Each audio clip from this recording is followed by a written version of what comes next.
Hey guys, it's Dave and hope you guys are enjoying. I have to say it again, and I am presenting Batman and Robin issue 35 review. This is Robin Rises Hellbound.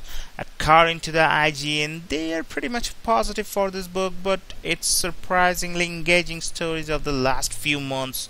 We have to admit this one, they have said, and I have to admit this one too. So the good thing, we are going to Comic Vine reviews. Batman is geared up and he's bringing the fight to Apokolips. The good, when we spoke with Peter J. Tomasi at New York Comic Con, he told us that Batman's through talking and he's focused on one thing now, bringing back his son now that the Dark Knight stepped into new armor, one which the Justice League helped him create. It's time for some action and madness. Well, that's exactly what Tomasi delivers in this issue as he begins to show off what this fancy new armor is capable of.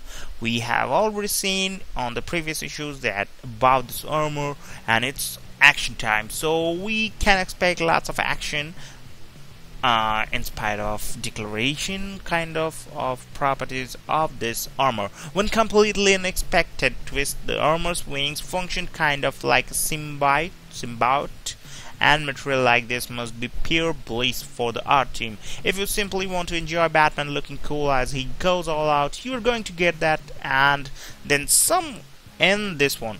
There's some really awesome panels that show just how formidable and frightening Batman truly is. From his daunting shadow to the bodies he leaves behind, Batman seems like an unstoppable force in the story. As for that part with Batman's wrist, I'm going to assume that has to do with the modification Lex Luthor made. Guess we will just have to wait and see, but for the right now, the armor is boring, serious, and totally badass. It's delightfully over the top, and that's exactly what Wayne needs if he's going on the offensive in Apokolips. That's a pretty much a risky thing. That's and also a great thing also. I'm sure some readers will feel like Cyborg's severely downplayed in this issue, but Tomasi goes out of his way to blatantly spell out why the situation was able to happen. On one hand, the conversation between Drake and Todd doesn't feel organic. It almost seems like Tomasi knew this development would upset some fans, so he put a little extra explanation in there to justify what occurred. But on the other hand, we are only talking about 2 lines, and I do think it's beneficial. It's far too often people think these characters are always at the top of their game and prepared for combat, so it was worthy. Nothing that they completely took advantage of Cyborg's desire to help them.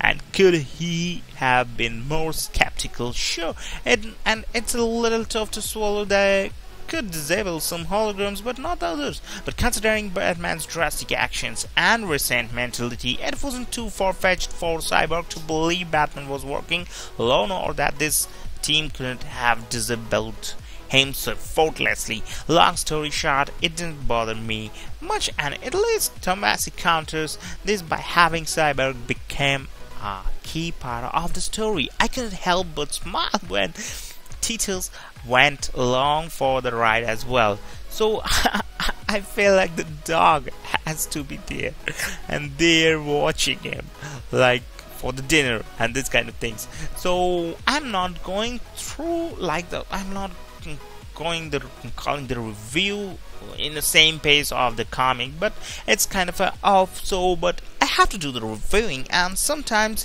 here just like Cyborg's expressions and everything, it looks pretty cool, and all of them.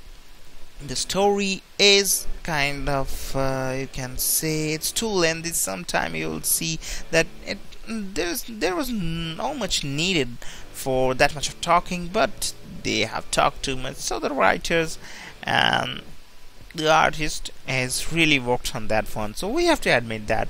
And this was not much of boring. Actually, it's pretty decent.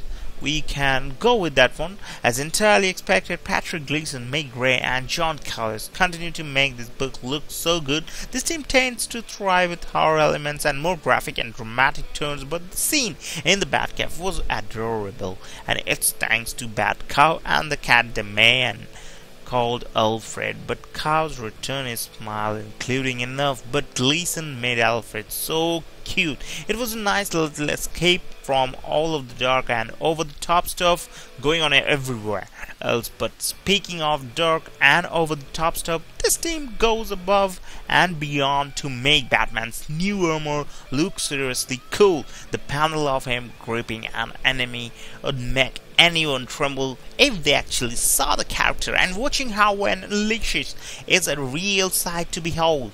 There's some creative angles in here too, and the brave bit with Batwomen it once again shows why this team tends to thrive with horror elements. I really like it, and as I know how many times I talk in this review and say I really like it, but I know that I really like it. And few days back, while doing this one review, I saw a trailer from a rugby match and from a rugby match movie. So I remind it. These illustrations remind me of that thing, but it's almost a part of the story. So after this one, I'm gonna play a rugby match. The bad things. Okay, let's go back to the bad things. Well, hold on a second. Darkseid has been incapacitated since his battle with the Justice League. This development caught me completely off guard, and I can't help but feel like it's majorly downplaying DC's big bad. He needs healing, sleep. 5 years after that brawl, I thought we saw he was doing just fine in other issues. I know the Justice League went all out against him, but to have him still recovering from it half a decade later seems off to me and makes him appear way less formidable. Here's hoping Tomasi will do something redeeming with the villain later on in the story or in the next issues. This is totally one of those kind of endings. Perhaps someone with more knowledge of DC's cosmic universe has a better grasp of what just happened, but I'm left in wait and see mode. It's not necessarily a bad thing. I just wish there were some more details so I could feel more excited about what just happened and what will come next. These kind of things. So the verdict for this one, Robin Rises, may not be as compelling as Born to Kill, at least not yet. And it may not be as emotional as the 5 stages arc, but one thing is clear: Robin Rises is a blockbuster. The action is non-stop and exciting, the scope is massive, and it's also dark kind of illustrations are there. But one thing is clear: Robin Rises is a blockbuster. Yeah, I have already said that Batman's done messing around, and it's exciting to think that there's still so much left for us to witness. It's just too bad the reveal on Apokolips is such a head scratcher, but I guess we will just have to wait and see what this story has in store for the villain. After this issue's developments with the Bat family and getting a taste of what this armor is capable of, you can bet I am anxious to read what will go down next. So in this review, some of the fans just replied, okay, before I go to the store later, somebody needs to be blatantly honest with me. Did they throw Cyborg under the bus in this issue, or was he treated with a great deal of respect? Man, I can't wait to read this. Some other issues and some